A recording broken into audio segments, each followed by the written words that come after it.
Neste momento, Deus, através desta emissora, leva até você mais um programa de fé, com mensagens, hinos e orações a seu favor.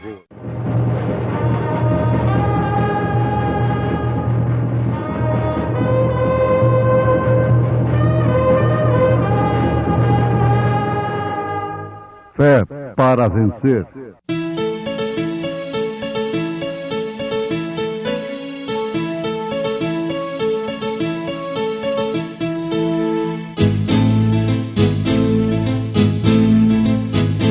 Mensageiro, Deus enviou seu profeta, seu profeta é. Este som de alarido retumbando está, retumbando está. E as águias de Deus, e as águias de Deus já voando estão, já voando estão. Brana foi seu nome e Deus foi com ele, e Deus foi com ele. E a coluna de fogo sempre lhe seguiu, sempre lhe seguiu.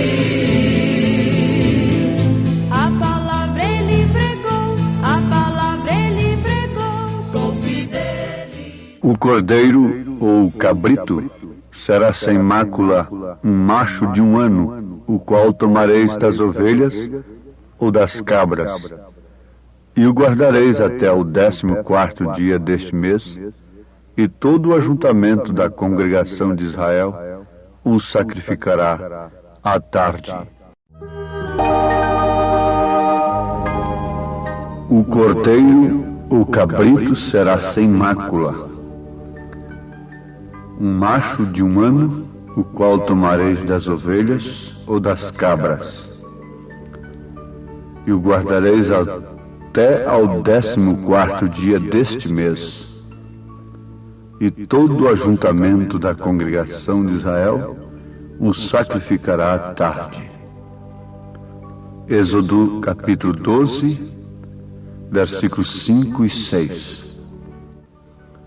Apenas uma observação antes de meditarmos na mensagem desta programação. O cordeiro ou o cabrito deveria ser macho. E Deus sempre observou este detalhe no ministério, no sacerdócio. Deus não mandou uma filha. Jesus não chamou uma apóstola. E Paulo, por fim, deixou bem claro que somente homem deve subir no púlpito e ensinar a palavra. Homem que seja marido de uma só mulher e que dirija a sua própria casa. Vale a pena lembrar-nos disso. Um macho e não uma fêmea. Êxodo, capítulo 12, versículo 5. Isto está implicando originalmente o sacerdócio. Mas, ouvintes, vamos na questão do tipo. O cordeiro deveria ser macho, sem mancha, sem mácula alguma. Por quê? O pão também seria asmo, sem fermento. Isso nos faz lembrar, mais uma vez, os 7 períodos da igreja, porquanto eles estariam comendo pão asmos por 7 dias. Agora anotemos, para o nosso enriquecimento espiritual, nosso crescimento na graça e no conhecimento de nosso Senhor Jesus Cristo. Essa é a ciência de Deus. Quando nós podemos encontrar no Velho Testamento o que é tanto Bíblia quanto Novo, o tipo verdadeiro de Cristo. Como seja este cordeiro sem mácula, o sábado, etc. Tudo no tabernáculo representava Cristo. Isso é ciência de Deus. Sem a ciência de Deus, nós ficaríamos matando cabritos e cordeiros. Sem a ciência de Deus, nós ficaríamos guardando um dia, como o sábado, ou qualquer outro dia. Sem a ciência de Deus, nós daríamos mais honra nos cravos que pregaram Jesus na cruz, no lençol, como diz a história, que está em um determinado lugar, como coisa santa. Daríamos mais lugar a estas coisas, a objetos, a Bíblia do profeta, o chapéu do profeta e demais coisas, do que a própria palavra, ao significado daquilo. Nem mesmo o sepulcro de Jesus, que está vazio ali, pode salvar a quem quer que seja. Você pode até dormir ali dentro daquele sepulcro, tirar pedra dali e fazer relíquias, lembranças de Jerusalém, e dizer: eu já dormi dentro do sepulcro onde Jesus passou 3 noites. Nada disto resolve. Isto pouco interessa, ou nada vale em relação à nossa salvação. O sacrifício foi o sangue do cordeiro sobre a porta. Isso nós encontramos neste mesmo capítulo 12 de Êxodo. O sacrifício foi o sangue do cordeiro sobre a porta, cordeiro macho, sem mácula alguma. E recordem, o cordeiro foi morto, o qual é um tipo de Cristo. Poderíamos tomar muito tempo sobre esse assunto. Mas agora note isto: o cordeiro foi Cristo em forma figurativa, o cordeiro animal. Ele haveria de ser macho, vale a pena sempre, porque a Bíblia fez questão disso, não fêmea, porque é tipo do sacerdócio.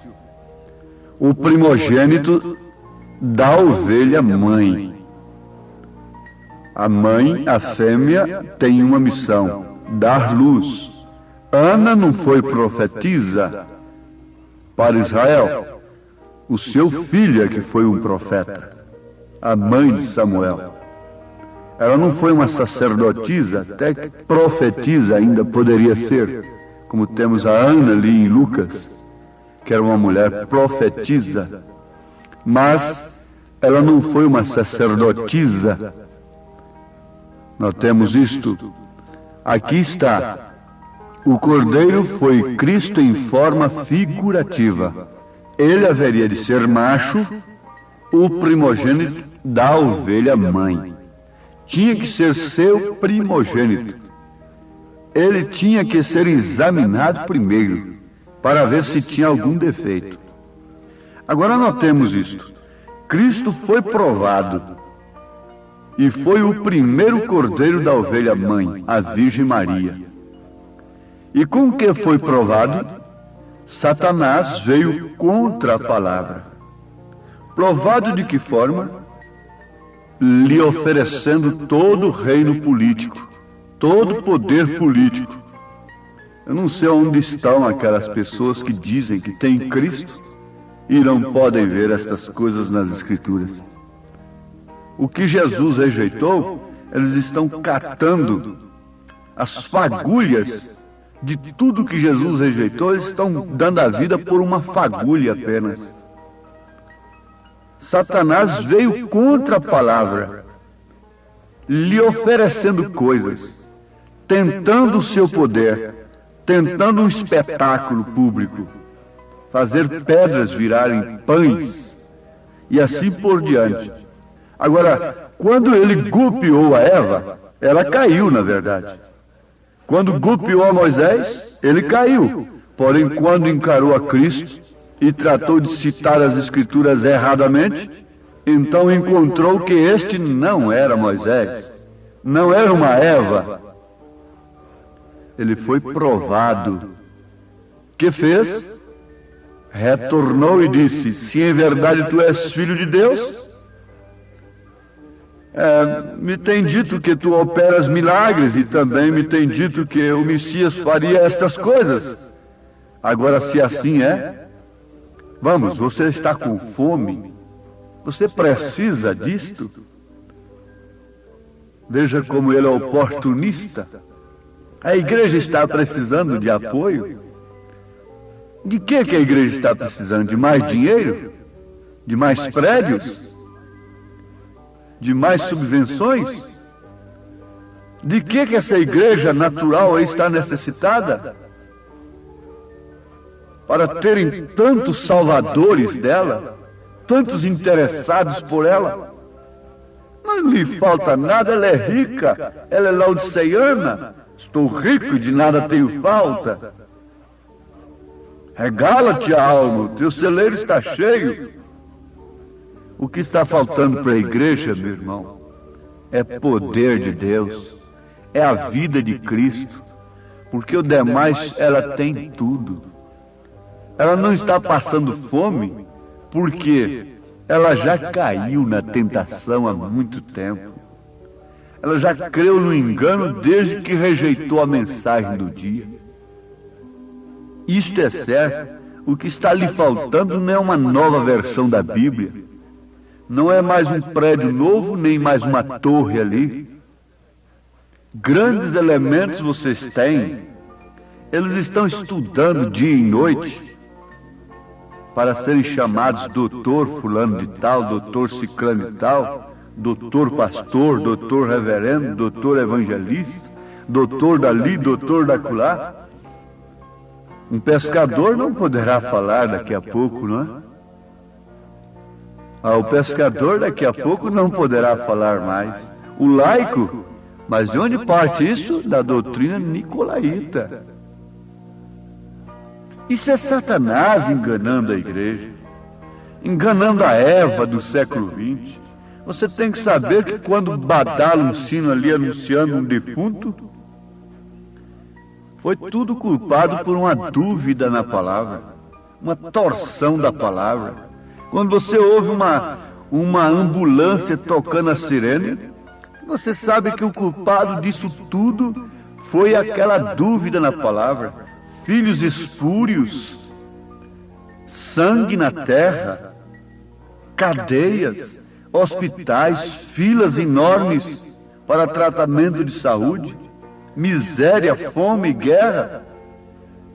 Há pouco estava ouvindo uma pergunta fazendo menção do caso de mocinhas que morreram assassinadas nos grandes centros.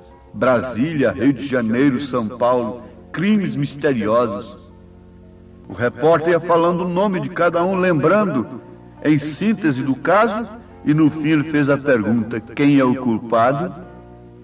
Quem pode responder? A resposta não surgiu, nem tampouco pode surgir. Isto é certo. Agora veja, ela tem caído no engano de Satanás. Ela tem caído numa rede. Salomão viu isto. Salomão viu isto. Todos os profetas de Deus viram isto. Ela tem caído na rede de Satanás. Mas eu pergunto, o corpo de Cristo se dobraria diante desse engano? Se possível, enganaria até os escolhidos, mas os escolhidos não serão enganados. Não é possível, porque Cristo está neles. O Cordeiro morreu para que a vida fosse transferida para o seu corpo. O Espírito Santo vem sobre a igreja, sobre o crente individualmente, lhe dando a vida do Cordeiro, a natureza do Cordeiro, o olhar do Cordeiro, o falar do Cordeiro, o andar do Cordeiro. fé, virtude, conhecimento, temperança, etc. Agora, se é assim, disse Satanás a Jesus, você está com fome, você está precisando. A pergunta continua, de que a igreja está precisando? De que ela está necessitada? Está necessitada do poder de Deus, não de fazer pedras virarem pães. Não está precisando de mais nenhuma coisa terrena, porque ela já tem demais. Ela já tem todo o amparato. Jezabel não estava precisando de mais nada, senão de poder para matar Elias. Herodias não estava precisando de mais nada, por isso que quando o rei ofereceu a metade para aquele sistema, filha da grande prostituta, o que foi que ela disse? Pede a cabeça do profeta. Isso aí que ele tem já é nosso. Nós estamos casadas com ele. Ele se interessou muito por você porque você é esbelta. Você tem um corpo atraente, minha filha. Agora nós vamos mandar nele duplamente. Sou eu e você. É a mãe e as filhas, casadas ilicitamente com Herodes. Para que ela quer? Ela quer poder? Agora é para trancar a boca da verdade, para tapar a verdade que fere o seu pecado. É para isso que ela quer poder. Mas para que o corpo de Jesus quer poder? É para fazer uma manifestação pública? É para atrair multidões? É para angariar fundos? É para fazer uma grande filantropia? É para cair na graça do mundo? Não. O corpo de Jesus Cristo quer e terá o poder para subir para as bodas do Cordeiro, porque levantai-vos e andai, porque não será aqui o vosso descanso, por causa da corrupção que destrói, sim, que destrói grandemente. Não pense que a igreja natural quer poder, senão para outra coisa, para fechar a verdade. Foi para isso que Herodias usou daquele poder que foi lhe otorgado naquela hora, na hora suprema. O poder supremo lhe deu uma graça suprema, um poder supremo para matar o profeta de Deus, para trancar a boca que feriu o seu pecado. Porém, a graça de Deus, o poder supremo, a graça suprema, nos dá fé suprema para a hora suprema, para a hora em que havemos de, se possível, darmos até nossa vida por esta verdade. É hora de você escolher. Segue a estrada larga, o caminho fácil, sem perseguição, todo bem amparado, e vai se deparar com o inferno, não importa se é protestante, seja o que for. Ou você escolhe a porta estreita, o caminho espinhoso, e vai parar nos céus, nas bodas do Cordeiro. Satanás não disse que Jesus teria que amaldiçoar a Deus. Ele não disse isso para Eva. Você sabe qual foi o engano, não é? Ele vem sempre citando as Escrituras. Ele disse, está escrito, nem só de pão viverá o homem, foi a resposta de Jesus, quando Satanás disse, está escrito. Ele usou as Escrituras, porém, de uma forma poderosa e vindicada pelo Espírito Santo, Jesus revidou a Escritura falsamente proferida por Satanás. Está escrito, nem só de pão viverá o homem, não de credo, não de dogmas, não destas coisas, porque isso não dá vida, isso quer dizer morte. Então, por meio de quê? Por meio de toda a palavra. Uma parte da palavra? Não, de toda a palavra que sai da boca de Deus. Com isso, o homem tem vida eterna, mas sem isto, o homem não viverá. Não terá vida eterna. O cordeiro foi provado para ver se havia algo no qual podia tropeçar. Mas não havia, por isso não tropeçou. Não havia nada nele no qual ele poderia tropeçar. Isto é verdade? Sim, perfeitamente. Por isso ele não tropeçou. Ele foi provado em tudo. Ele foi tentado em tudo. Agora, se ele está em nós, Paulo disse, somos mais do que vencedores em todas estas tentações de Satanás. Este engano que ele está, esse laço. O Salmo 91 diz, ele te livrará do laço do passarinheiro e da peste perniciosa, do engano religioso. Mas esconda-te aonde agora? Numa igreja mais velha ou mais nova? Numa igreja milagreira? Numa radical? Numa liberal? Numa legalista? Ou numa outra qualquer? Não! Aquele que habita no esconderijo do Altíssimo, a sombra do Onipotente descansará. Aleluias! Glória a Deus. Amém.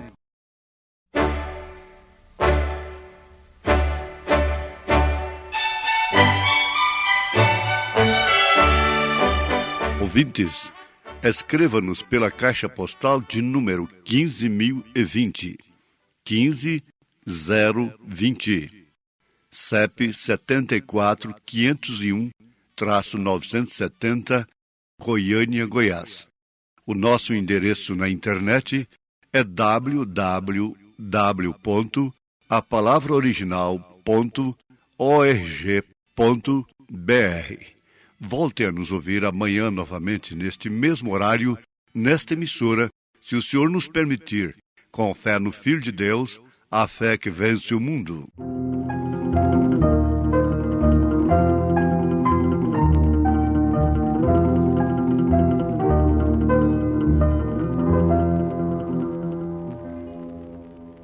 Todo aquele que habita o esconderijo do Altíssimo, a sombra do Onipotente, alegre descansará. Falarei do meu Senhor, Ele é o meu eterno Deus, meu refúgio e fortaleza, só nele confiarei.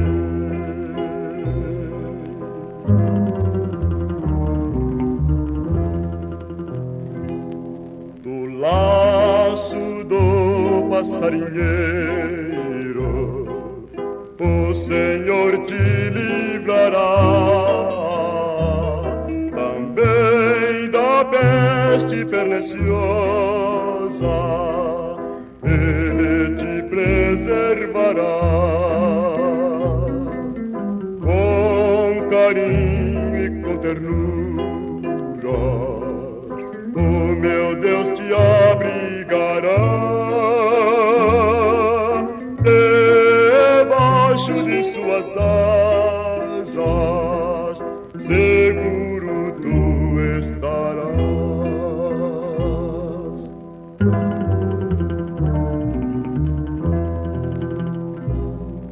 Nada temerás noturno, tampouco a flecha do hostil,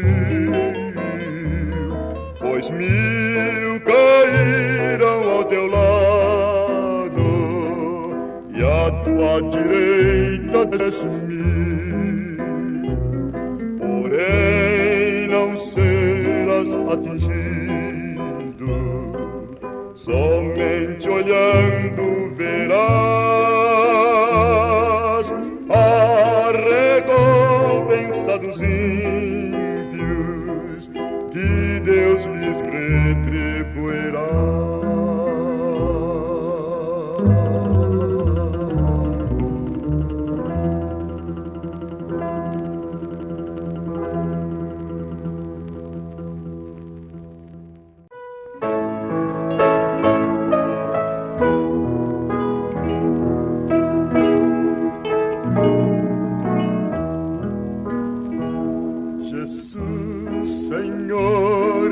chego a ti.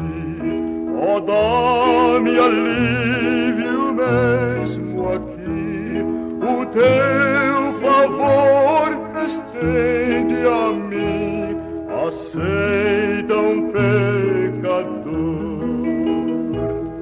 Eu venho como estou, eu venho como estou, porque Jesus por mim morreu. Eu venho como estou.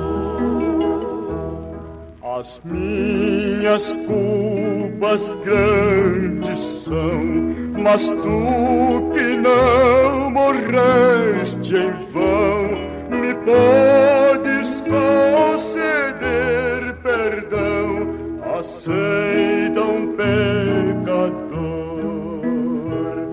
Eu venho como estou, eu venho como estou, porque Jesus por mim morreu. Eu venho como estou.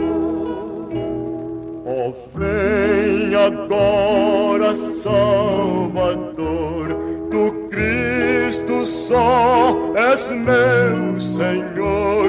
Oh, salva-me por teu amor, aceita um pecador. Eu venho como estou, eu venho como estou, porque Jesus por mim morreu. Eu venho como estou. Eu venho como estou, eu venho como estou,